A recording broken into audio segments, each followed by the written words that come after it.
당뇨의 진짜 원인을 알아야지 당뇨를 아주 쉽게 치료를 할 수 있거든요. 근데 잘 모르고 엉뚱한 곳에 이제 초점을 맞추게 되면은 치료를 제대로 할 수 없게 됩니다. 그래서 당뇨의 진짜 원인은 가장 자주 이야기하는 게 바로 인슐린 저항성입니다. 그러면 제가 생각하는 당뇨의 그 원인은 인슐린 저항성이 아니고요. 인슐린 저항성도 중간 단계 결과라고 할 수 있겠습니다. 그리고 이제 비만이 당뇨의 원인이다 하는데 이것도 하나의 결과라고 볼 수 있고요. 흔히들 이렇게 생각하시는 분들이 있어요. 내가 당뇨에 걸린 것은 유전자, 가족력, 가족들이 당뇨에 걸린 사람이 있기 때문에 내가 당뇨에 걸린 것이다. 그래서 마치 당뇨의 원인이 안 좋은 유전자를 받아가지고 생긴 게 당뇨라고 착각하는 분들이 많이 있거든요. 그래서 실제 당뇨 원인은 이제 따로 있다고 할 수 있겠습니다. 어렵게 당뇨에 대해서 얘기를 하면은 너무 어렵고 복잡합니다. 이제 누구나 쉽게 한번 이야기해 보도록 하고요. 이거를 쉽게 이해를 하고 받아들이면은 혈당을 조절하고 당뇨를 조절하는데 큰 도움이 될 수 있습니다. 주의사항은 여기서 얘기하는 당뇨는 그 일형 당뇨, 인슐린이 아예 안 나오는, 거의 안 나오는 일형 당뇨가 아닌 이형 당뇨를 기준으로 말씀드린다는 거 한번 짚고 넘어가고요. 일형 당뇨 같은 경우에는 췌장이 이제 손상이 돼가지고 이제 보통은 이제 자가 면역 반응이 생기고 자가 항체가 생겨가지고 췌장 세포가 손상이 돼서 인슐린 자체가 안 나와서 혈당이 올라가는 그 당뇨를 일형 당뇨라고 하고요. 이형 당뇨는 췌장은 기능은 살아있는데 인슐린이 많이 만들어지는데 특히나 탄수화물을 지나치게 많이 먹어가지고 혈당이 올라가서 췌장에서 인슐린을 과도하게 분비하다 보면은 인슐린 저항성이 생기면서 인슐린이 잘 작동 안 하게 되고 췌장의 기능도 점점점 떨어지면서 생기는 당뇨를 이형 당뇨라고 합니다. 그래서 진짜 당뇨 원인을 아주 쉽게 설명하면은 결국에는 이제 많이 먹어서 생기는 게 당뇨라고 생각을 하거든요. 기타 당뇨 유발하는 원인도 기능의학적으로 있지만 결국에는 가장 크게 자주 언급되는 거는 저는 많이 먹어서 생기는 게 당뇨라고 생각을 합니다. 그러면 이제 무엇을 많이 먹었는지 한번 좀 더 어떻게 무엇을 많이 먹었는지 한번 따져볼 필요가 있습니다. 그래서 영양소 중에서 이제 우리가 이제 섭취하는 이제 메이저 영양소는 이제 지방하고 단백질, 탄수화물이 많이 있습니다. 그럼 이 중에서 우리가 어떤 것을 많이 먹어서 당뇨에 걸렸는지 누구나 쉽게 알 수가 있습니다. 지방을 많이 먹는다고 해서 당뇨 절대 걸리지 않습니다. 그리고 이제 단백질을 많이 먹는다고 해서 당뇨에 걸리지 않습니다. 그래서 우리는 탄수화물을 지나치게 많이 먹어서 당뇨에 걸린다는 것을 쉽게 이해할 수 있습니다. 그래서 이제 탄수화물을 너무도 많이 먹어서 생기는 건데 그러면 얼마나 많이 먹었길래 당뇨가 생기는지 한번 생각해 볼 필요가 있습니다. 그래서 당뇨라는 말도 보면은 이제 소변에서 포도당이 나온다고 해서 당뇨라는 그 이름이 붙었는데 혈당이 너무 높아가지고 몸 밖으로 배출시키는 방어 기전으로 몸을 보호하기 위해서 신장에서 콩팥에서 이제 소변으로 당을 빼내는 거죠. 그래서 그렇게 빼내는 이유는 혈당이 너무 높으면은 이제 포도당 독성이 생겨가지고 혈관이 손상이 되면서 몸이 망가질 수 있기 때문에 우리 몸에서는 이제 방어 기전으로 소변으로 이렇게 혈당을 빼는 것이죠. 이제 혈관이 손상이 되면은 결국에는 혈관이 딱딱해지고 좁아지고 심장병이나 이제 뇌졸중이나 치매, 암까지 생길 수 있기 때문에 이런 위험한 상태로 계속 몸을 유지할 수 없기 때문에 몸에서는 방어 기전으로 일부러 소변으로 이제 포도당을 빼내는 기전을 이용을 한 겁니다. 그래서 당뇨 같은 경우는 저는 좀 이름을 좀 바꿔야 될 것 같아요. 그래서 만성 고혈당증을 당뇨라고 할 수 있습니다. 이제 혈당이 지나치게 높은 것이죠. 그래서 그 중에서도 당뇨의 가장 큰 원인이 탄수화물이 유발하는 고혈당증을 우리가 가장 많이 겪게 되는 당뇨병이라고 할 수 있습니다. 그래서 고지혈증은 콜레스테롤이 높은 거고, 고혈압은 혈압이 높은 거고, 고요산 혈증은 이제 통풍이 되겠죠. 그리고 이제 고지방은 지방간이 이제 대표적으로 생길 수 있는 5대 성인병 중에 다른 이름들은 조금 직관적으로 우리가 이해할 수 있는데 당뇨라는 이름을 쓰니까 이제 고혈당증에 대해서 조금 이렇게 직관적으로 이해를 못하는 것 같아요. 그래서 그 중에서 타입을 저는 탄수화물이 유발하는 고혈당증이 바로 대표적인 당뇨라고 할 수 있겠습니다. 그래서 이름을 조금 바꾸면은 좋을 것 같아요. 그래서 어떤 탄수화물을 많이 먹느냐, 주로 이제 식이섬유 이런 거보다는 이런 정제 탄수화물을 현대인들이 본인이 사용하는 양에 비해서 훨씬 더 많이 섭취하고 있다는 것이 문제가 되겠습니다. 그리고 이제 요런 빵 같은 것도, 예, 이제 제과점에 가면은 빵이 대부분 다 탄수화물이잖아요. 그래서 보고 있으면은 이제 어질어질합니다. 예. 요런, 네, 도너츠 같은 요런 것들도 전부 다 탄수화물이거든요. 예, 밀가루하고 설탕의 완전히 폭탄이라고 할 수 있겠죠. 그 외에도 이제 이렇게 떡처럼 밀가루하고 설탕, 팥 이런 게 압축되어 있는 이런 탄수화물들을 많이 먹게 되면은 순식간에 혈당이 오르고 혈당 스파이크가 생기고 인슐린이 과잉 분비되면서 고혈당이 이제 해결이 되면서 췌장에 일을 많이 하게 되는데, 그게 반복적으로 되면은 혈당이 잘 떨어지지 않게 되고 그러면 이제 당뇨로 진행을 하는 것이죠. 그리고 이제 김밥도 희한하게 이게 여기다 설탕을 섞어서 그런 건지 혈당을 엄청나게 올리는 경우가 많이 있습니다. 그리고 이제 면류, 각종 면류, 여기 짜장면도 있고 뭐 잔치국수, 뭐 파스타, 칼국수, 쫄면, 뭐 볶음면 등등 해가지고 이런 면류들도 지나치게 많이 섭취하는 경우가 많아요. 예, 그래서 가끔씩은 먹을 수 있지만 일주일에 몇 번씩 먹는 거는 조금 당뇨를 유발할 수 있기 때문에 조심해야 됩니다. 그리고 이제 가장 심각한 게 이런 설탕, 그리고 액상과당, 이런 것들이 문제가 되거든요. 그래서 알게 모르게 이것들이 포함되어 있는 가공식품을 지나치게 많이 먹습니다. 그래서 불고기 같은 경우에도 설탕을 엄청 많이 들어가는 경우가 많고요. 찜닭도 이제 설탕을 뭐 들이붓는 경우가 많습니다. 그리고 뭐 닭도리탕도 해당이 될 수 있고, 돼지갈비, 소갈비, 그 양념되어 있는 갈비 엄청 달달하잖아요. 그런 것들도 이제 설탕 범벅이라고 볼 수 있겠습니다. 그런 음식을 단백질, 육류라고 착각하고 너무 많이 드시면은 당뇨가 유발이 될 수 있겠습니다. 그리고 이제 각종 음료수, 예, 음료수도 이제 설탕이 많이 들어가 있고요.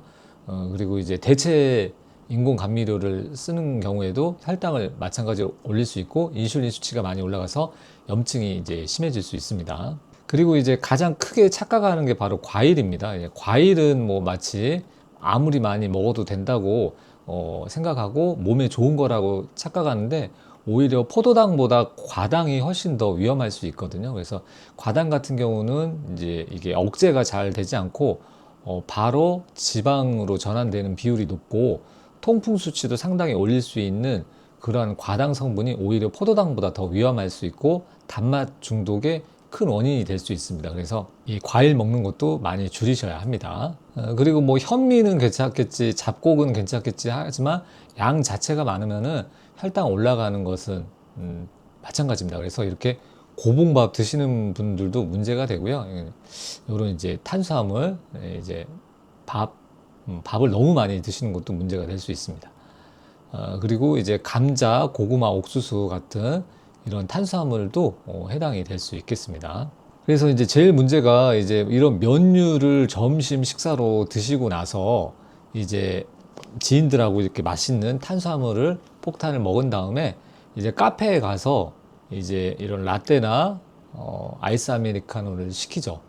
시키고 나서 이제 시럽, 이 카페 시럽을 이렇게 짜잖아요.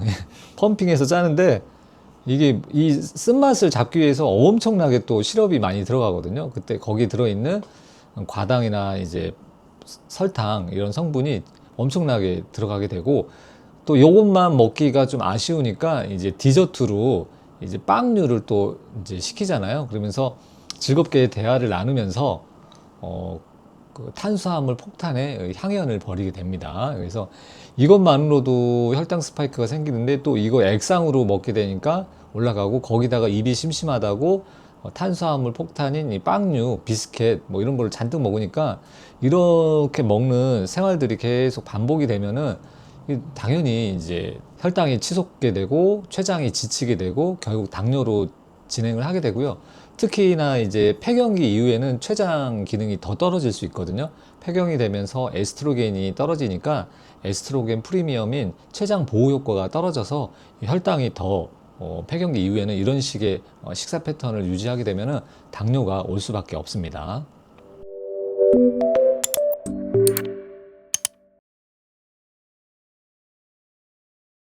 그래서 얼마나 많이 먹어서 당뇨에 걸릴까? 결국에는 내가 췌장이 감당할 수 있는, 나의 췌장이 감당할 수 있는 양보다 지나치게 많이 먹게 돼서 췌장이 지치게 됨으로써, 특히 인슐린 저항성이 되면 췌장이 인슐린을 훨씬 더 많이 분비해야 되거든요.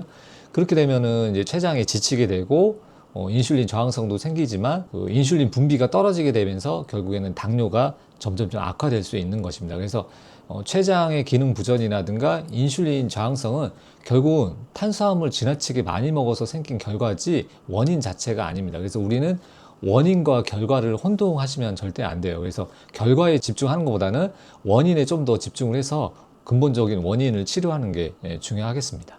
그래서 탄수화물을 지나치게 많이 먹어서 결국에는 가장 문제가 되는 게 이소성 지방이 생길 수 있습니다. 이소성 지방이라고 하면 원래는 지방은 이제 내장이라든가 복부 이런 지방 세포층에 있어야 되는데, 이게 지방이 너무 많아져가지고 간세포에 쌓여가지고 간을 공격하게 되면은 지방 간염이 돼서 간세포가 손상이 되는 거죠. 그 다음에 지방 췌장이 될 수 있습니다. 이제 췌장 세포에 내장 지방이 이제 파고 들어가지고 췌장을 공격하고 췌장 세포가 손상이 되면은 인슐린이 제대로 분비가 되지 못하고 그러면서 이제 당뇨가 악화가 될 수 있는 거고요. 근육에도 마치 마블링, 2 플러스 한우처럼, 한우의 그 등심처럼 마블링이 우리 근육에도 쌓일 수가 있거든요. 그러면은 근육에 염증이 생기고 근육이 약해지고 부피가 줄어들 수 있습니다.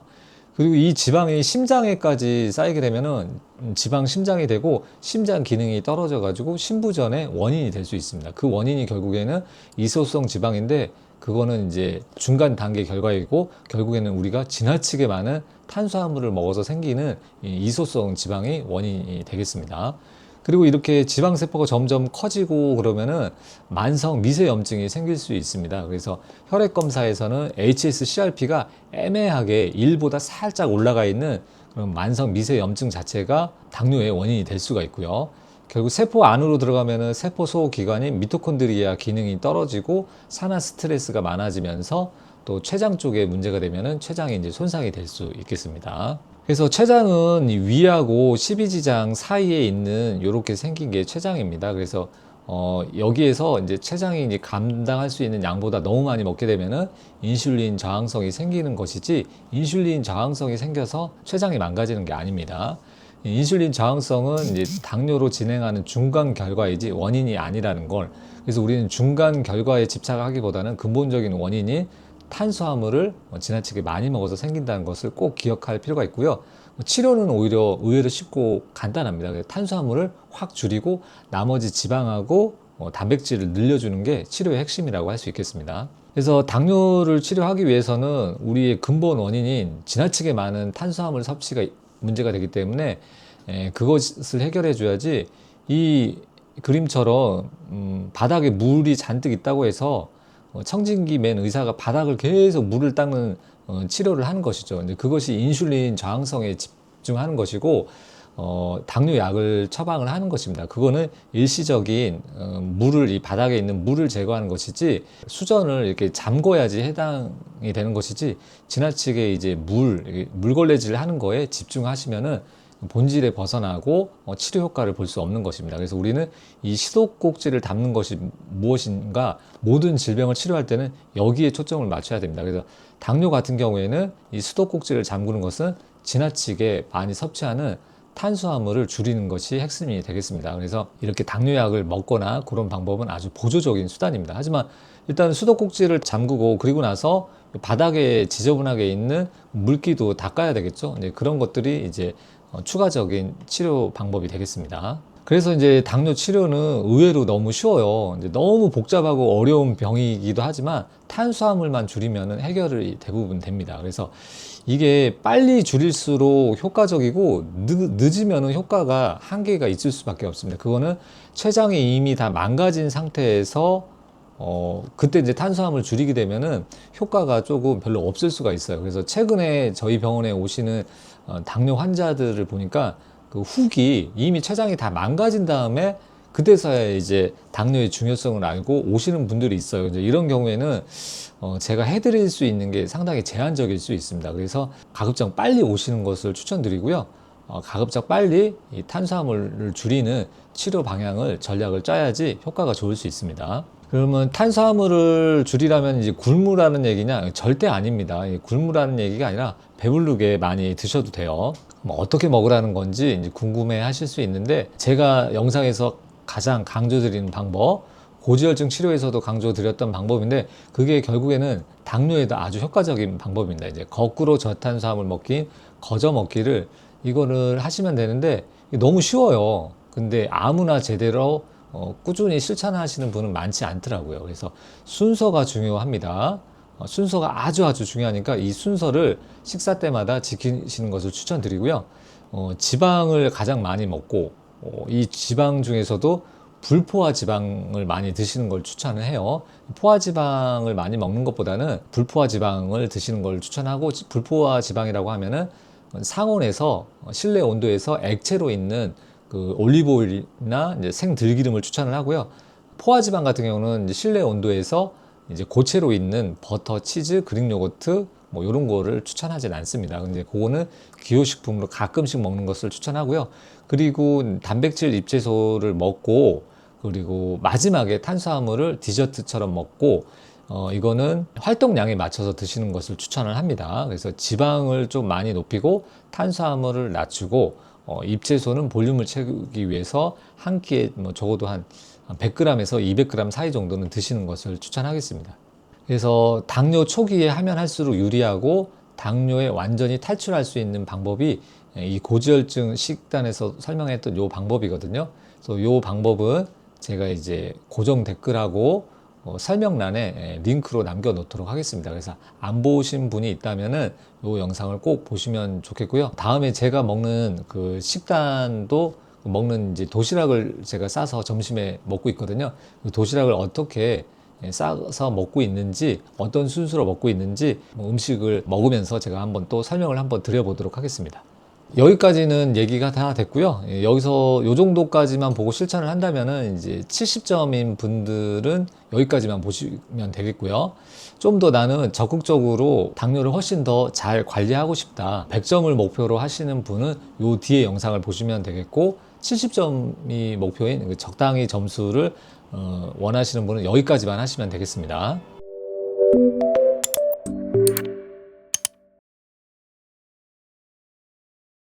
그래서 이제 기능의학적으로 고려해야 할 당뇨의 악화 요인, 이제 숨은 원인이 있는데, 그게 바로 첫 번째는 이제 중금속을 들 수가 있겠습니다. 그래서 특히 비소 같은 경우는 췌장 세포를 직접적으로 손상을 줄 수 있습니다. 그래서 비소 중독인 분들이 은근히 많이 있거든요. 그래서 특히 뭐 쌀이나든가 뭐 이런 농작물을 통해서 섭취를 할 수도 있고, 수산물을 통해서도 이 비소 중독이 있는 분들이 상당히 많이 있는데, 이런 분들은 초기에 췌장이 망가지기 전에 비속을 해독을 해준다면은 상당히 많이 개선을 시킬 수 있는 방법이 되겠습니다. 그 외에도 카드뮴, 수은도 결국에는 췌장을 공격하거나 활성산소를 유발을 해서 당뇨를 악화시키는 원인이 될 수 있겠습니다. 실제로 이 환자 같은 경우에는 수은, 납, 카드뮴, 비소 네 가지가 동시에 엄청 높았던 환자고요. 이런 환자는 이제 췌장이 망가질 수밖에 없습니다. 그래서 당뇨 조절이 잘 안 되는데, 단순히 식이요법을 하거나 당뇨 약만 먹으면은 이런 부분을 놓쳐가지고 당뇨를 제대로 치료할 수 없게 되겠습니다. 그래서 이런 게 있는지 혈액 중금속이나 이제 머리카락 중금속을 한번 당뇨 환자라면은 한번 받아보는 것도 도움이 많이 될 수 있겠습니다. 그 다음에 이제 과부하 화합물도 생각보다 요게 높으신 분들이 많이 있어요. 특히 요 과부하 화합물은 저희 병원에서는 이제 5가지 정도로 검사를 하고 있는데, 이게 수백 수천 가지라고 하거든요. 그래서 요게 여러 가지가 동시에 섞여 있게 되면 내분비 교란 물질로 당뇨를 악화시킬 수 있는 원인이 되기 때문에, 좀 더 당뇨를 정밀하게 잘 관리하고 싶은 분은 과부하 화합물을 검사를 하고 요것을 해독을 적극적으로 하는 것이 좋겠습니다. 그 외에도 이제 장 속에 그 미생물들, 특히 유해균주가 많은 경우가 있거든요. 그래서 소변 유기산 검사를 하면은 유해균주가 많은지 적은지 확인을 할 수 있고, 이렇게 유해균주가 많으면은 이제 장 세균 정리를 해서 만성적인 염증을 줄이게 되면은 당뇨 조절에도 아주 큰 도움이 될 수가 있습니다. 그리고 이렇게 특히 곰팡이 수치가 많은 경우에, 또는 유산균이 많이 부족한 경우에도 이런 거를 해결해 주는 것이 당뇨를 조절하는데 아주 큰 도움이 될 수 있습니다. 그리고 제가 신경 써서 보는 그 호르몬이 있습니다. 호르몬 불균형, 특히 콜티졸이 지나치게 높은 경우에는 이것을 떨어뜨려 주지 않으면은, 이것을 해결해 주지 않으면은 당뇨가 잘 조절이 되지 않습니다. 콜티졸 자체가 혈당을 지나치게 상승시키기도 하고, 이 콜티졸 자체가 또 우리가 중요하게 생각하는 장기인 췌장을 공격을 해서 췌장이 손상되는 호르몬으로 작용할 수 있기 때문에 콜티졸이 지나치게 높은지 낮은지 요거를 확인해서 낮춰주는 것이 당뇨 조절에 엄청나게 중요한 포인트가 되겠습니다. 그래서 당뇨가 있다면은, 혈당이 높다면은 이제 주류의학에서는 그냥 공복혈당 측정하고 당화 혈색소만 해서 수치가 뭐 높으면은 약을 추가하거나 뭐 낮으면 약을 뭐 좀 줄이거나 그렇게 하는데, 요것만 해서는 이제 제한이 있고요. 꼭 인슐린하고 인슐린 저항성을 볼 수 있는 인슐린 검사를 꼭 하는 것이 좋습니다.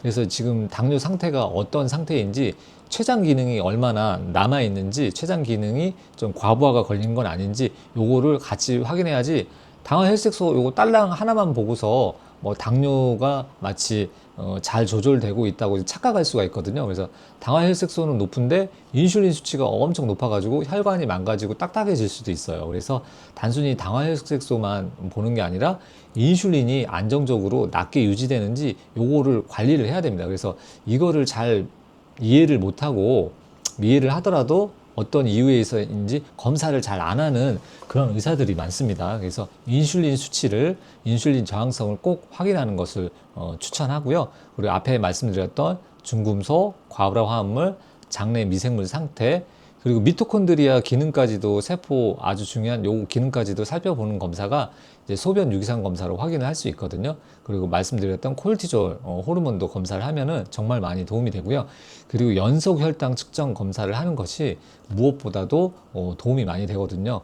어떤 의사는 이게 필요 없다는 식으로 뭐 쓸데없는 짓이다, 과잉한 검사다 이렇게 하는데, 해보면은 엄청나게 좋은 결과를 얻는 것을, 임상 정보를 얻는 것을 알 수 있고, 이것을 통해서 어떤 음식을 줄이고 어떤 음식을 늘려야 될지 그런 거를 판단할 수 있습니다. 그래서 한 70점 정도 관리할 거면은 이런 게 다 필요 없을 수도 있어요. 근데 우리는 이제 70점 수준으로 건강 관리를 하는 게 아니라 90점, 100점에 가깝게 조금 더 확실하게 효율적으로 건강 관리를 좀 타이트하게 하고 싶은 분은 이런 검사를 해보시는 것을 추천드립니다. 그래서 가까운 이제 기능의학병원에서 이런 검사를 할 수 있으니까 그쪽에 가서 상담을 받아보시고요. 고정 댓글에 이제 기능의학병원 찾는 것도 링크로 남겨놓도록 하겠습니다. 그래서 이제 당뇨에서 이제 제가 운동 얘기는 안 했거든요. 그래서 운동 얘기를 다음에 좀 집중해서 해보려고 하고요. 그리고 저의 실제 제가 먹는 식단은 어떤 것을 먹고 있는지 소개하는 영상을 이어서 만들어서 이제 올려보도록 하겠습니다. 그래서 요거를 이제 빼먹지 않고 잘 보시려면은 이제 구독하고 알림 설정, 뭐 좋아요 같은 거 설정해 두시면은 빠지지 않고 챙겨 볼 수 있을 것 같습니다. 네, 오늘 말씀은 여기까지 말씀드리고요. 다음에 또 위에 해당되는 영상으로 찾아뵙도록 하겠습니다. 시청해 주셔서 감사합니다.